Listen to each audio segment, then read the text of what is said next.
Well, just got done meeting with a young couple. They are so in love. Well, they were so in love. Now they're not sure. Their relationship was so idyllic. Their engagement was going according to script.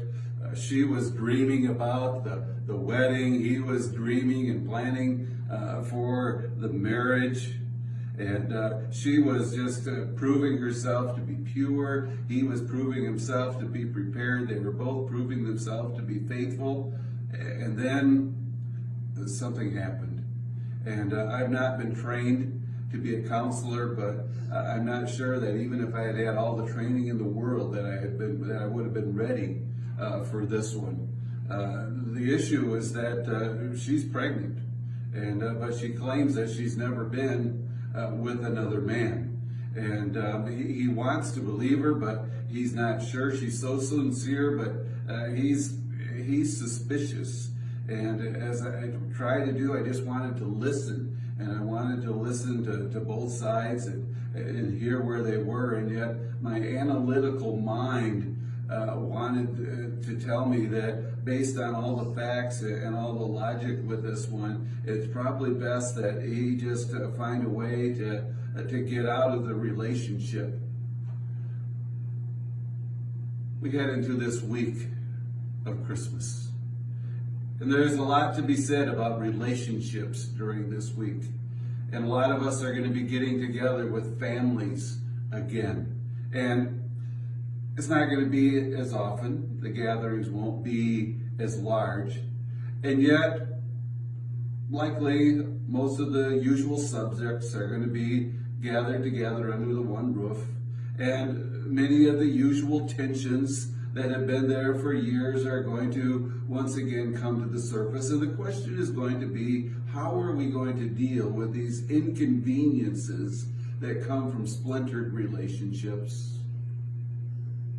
When we encounter that this coming week, I would encourage you to think about that young man I just got done meeting with. And initially his thought was that he would just get out of this quietly, but now I'm pretty sure he's leaning toward sticking with this young gal. And I have to give him all the credit in the world. He would have had every right to assert his rights and to go on in another direction. And yet his love for her was so much greater than his desire to take care of his rights. And I'm pretty sure that he's going to pull her closer instead of pushing her away. I'm pretty sure that he's going to embrace her rather than to eject her out of the relationship. And as I think about that, I think of how this young man, we'll just call him Joe for purposes of confidentiality, we'll just call him Joe, that he's much like his father. Because his father stuck with the relationship with the world. It was a world that had done a lot of things, a lot of difficult people to get along with. And yet God sent his only son into the world because he desired a lasting relationship with us.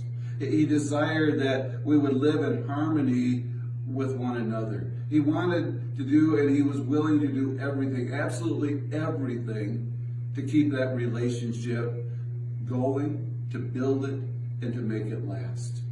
And so when I think about this coming week and realizing that we're all going to probably encounter some difficult people and there's going to be some inconveniences from these relationships, I wonder if maybe instead of us waiting and hoping that that person would change and hoping that we can just endure it, that we would take the route that God took, the route that this guy named Joe took.